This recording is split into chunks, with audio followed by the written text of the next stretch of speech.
Dubai వేదికగా Bharat Australia జట్లు champions trophy semifinals లో తలపడనున్నాయి. మ్యాచ్ కు ముందు టీమిండియా ఫ్యాన్స్ ని ట్రావిస్ హెడ్ ఓల్డ్ రికార్డ్స్ కలవరపెడుతున్నాయి అనటంలో సందేహం లేదు. ముఖ్యంగా ఐసీసీ వన్డే వరల్డ్ కప్ 2023 ఫైనల్లో సెంచరీ చేసి భారత అభిమానులకు కాలరాత్రి అయితే మిగిల్చాడు. జస్మిత్ బుమ్రా, మహమ్మద్ సిరాజ్ కూడా లేకపోవడంతో ట్రావిస్ హెడ్ వికెట్ తీసేది ఎవరు తీస్తారు అంటూ ఆలోచనలో పడిపోయారు క్రికెట్ ఫ్యాన్స్.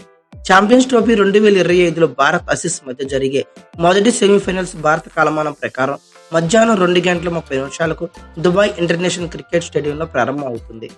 అయితే ట్రావిస్ హెడ్ ఈ పేరు వింటేనే భారత క్రికెట్ అభిమానుల్లో తెలియని షివరింగ్ అయితే ఉంటుంది. బ్యాట్ పట్టుకొని క్రీజుల్లోకి వచ్చాడంటే చాలు, వెళ్లేంత వరకు టెన్షన్. క్రీజులో ఉన్నంతసేపు బ్యాట్తో భారీ షాట్లు బాదుతూనే ఉంటాడు. ఐసీసీ ఛాంపియన్స్ ట్రోఫీ 2025 సెమీఫైనల్స్ వేళ టీమిండియాకు హెడేక్ అయితే ఎక్కువగానే కనిపిస్తుంది. ఛాంపియన్స్ ట్రోఫీ సెమీఫైనల్స్ లో భారత్ ఆస్ట్రేలియా జట్లు తలబడుతున్నాయి. ICC one day world cup 2023 finals లో భారత్ ను ఓడించి ఆస్ట్రేలియా విశ్వ విజేతగా నిలిచింది. భారత్ వేదికగా జరిగిన ఆ వరల్డ్ కప్ ఓటమి లేకుండా విజయాలతో దూసుకెళ్లిన టీమిండియా ఫైనల్లో ఆస్ట్రేలియా చేతిలో పరాజయం పాలైంది. ట్రావిస్ హెడ్ ఒంటి చేత్తో మ్యాచ్ ని గెలిపించి టీమిండియా ఫ్యాన్స్ కి కాలరాత్రిని అయితే మిగిల్చాడు. అయితే ఆ మ్యాచ్ కి ఈ ఛాంపియన్స్ ట్రోఫీ సెమీఫైనల్స్ అనేది రివెంజ్ తీర్చుకోవాలనే ఆలోచనలో టీమిండియా అనుకుంటుంది. సీనియర్ ప్లేయర్లు దూరం అవడంతో టోర్నీ ఆరంభంలో వీక్ గా కనిపించిన ఆస్ట్రేలియా జట్టు ఆల్రౌండర్ షోతో షమీస్ కి అయితే చేరుకుంది. ఇంగ్లాండ్ పై భారీ స్కోర్ చేసిన ఆసీస్ తమ ఆట ఎక్కడికి వెళ్లిపోలేదని మరోసారి క్రికెట్ ప్రపంచానికైతే గుర్తు చేసింది. సౌత్ ఆఫ్రికా, ఆఫ్ఘనిస్తాన్ తో జరిగిన మ్యాచ్లు వర్షం కారణంగా రద్దు కావడంతో ఆస్ట్రేలియా సెమీఫైనల్స్ అవకాశం దక్కించుకుంది. స్టీవ్ స్మిత్ సారథ్యంలోని మార్చి 4న దుబాయ్ వేదికగా భారత్తో తలపడేందుకు సిద్ధంగా ఉంది. టీమిండియా క్రికెటర్లతో పాటు ఫ్యాన్స్ కూడా ట్రావిస్ హెడ్ వైపే చూస్తున్నారు. ICC one day world cup 2023, world test championship finals, ICC టీ20 వరల్డ్ కప్ 2024, బోర్డర్ గవాస్కర్ ట్రోఫీలో ట్రావిస్ హెడ్ టీమిండియాపై విరుచుకుపడ్డాడు. వన్డే వరల్డ్ కప్ ఫైనల్ 137 పరుగులు, వరల్డ్ టెస్ట్ ఛాంపియన్షిప్ ఫైనల్తో సెంచరీ, టీ20 వరల్డ్ కప్ లో హాఫ్ సెంచరీ, బోర్డర్ గవాస్కర్ ట్రోఫీలో శతకంతో అదరగొట్టేశాడు. ఇప్పటి వరకు టీమిండియాపై 9 వన్డేలు ఆడిన ట్రావిస్ హెడ్ ఏకంగా 345 పరుగులు చేశాడు. 43.12 యావరేజ్తో సెంచరీ, ఒక హాఫ్ సెంచరీ నమోదు చేశాడు.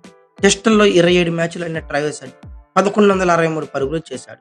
ఈ స్టాట్స్ తో టీమిండియా ఫ్యాన్స్ టెన్షన్ గా ఉన్నారు. అయితే team India star bowler Jasmith Bumrah గాయం కారణంగా ఛాంపియన్స్ ట్రోఫీకి దూరం అవగా సిరాజ్ ను బీసీసీఐ సెలెక్ట్ చేయలేదు. గతంలో ట్రావిస్ హెడ్ వీరిద్దరు బౌలింగ్ లోనే ఎక్కువ సార్లు అవుట్ అయ్యాడు. దాంతో ప్రస్తుతం ఈ హెడేక్ కి మెడిసిన్ వేసేది ఎవరా అని ఆలోచనలో పడిపోయారు.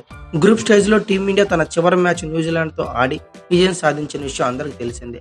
ఆ మ్యాచ్ లో 4 స్పిన్నర్లతో భారత్ బరిలో దిగింది. దాంతో సెమీస్ లో కూడా ఇదే జట్టుతో ఆడే అవకాశాలు ఉన్నట్లు తెలుస్తుంది. అలాంటప్పుడు ప్రధాన పేసర్ షమి ఒక్కడే ఉండగా అతనికి తోడుగా batting allrounder Hardik Pandya first spell bowling చేయనున్నారు. ఒకవేళ ఫస్ట్ పవర్ ప్లేలో లోపు ట్రావిస్ హెడ్ అవుట్ కాకపోతే ఆ తర్వాత అతని బ్యాటింగ్ విధ్వంసం గురించి చెప్పాల్సిన అవసరం అయితే లేదు. ఇక ఛాంపియన్స్ ట్రోఫీ హిస్టరీలో ఆస్ట్రేలియాపై టీమిండియానే ఎక్కువ విజయాలు నమోదు చేసింది. ఈ రెండు జట్లు అటు 4 సార్లు ఛాంపియన్స్ ట్రోఫీలో తలపడ్డాయి. భారత్ 2 మ్యాచ్ల్లో విజయం సాధించగా ఆస్ట్రేలియా కేవలం 1 మ్యాచ్లోనే గెలిచింది. మరో మ్యాచ్ అయితే ఫలితం తేలలేదు. ఓవరాల్ గా ఛాంపియన్స్ ట్రోఫీ 2025లో గాను మొదటి సెమీఫైనల్లో ఆస్ట్రేలియా, ఇండియా తలబడనున్నాయి. ఈ మ్యాచ్ లో ఎవరు గెలుస్తుందనుకున్నారో ఖచ్చితంగా కామెంట్ బాక్స్ లో పిన్ చేయండి. అలాగే ఛాంపియన్స్ ట్రోఫీ 2025ను గెలుచుకునే టీం ఎవరు అనుకున్నారో ఖచ్చితంగా కామెంట్ బాక్స్ లో పిన్ చేయండి. అలాగే ఈ వీడియో కనుక మీకు నచ్చితే లైక్, షేర్, కామెంట్, సబ్స్క్రైబ్ చేసుకోండి. అలాగే పక్కనే ఉన్న బెల్ ఐకాన్ అక్కడ మాత్రం మర్చిపోకండి. Thank you for watching. Have a nice day.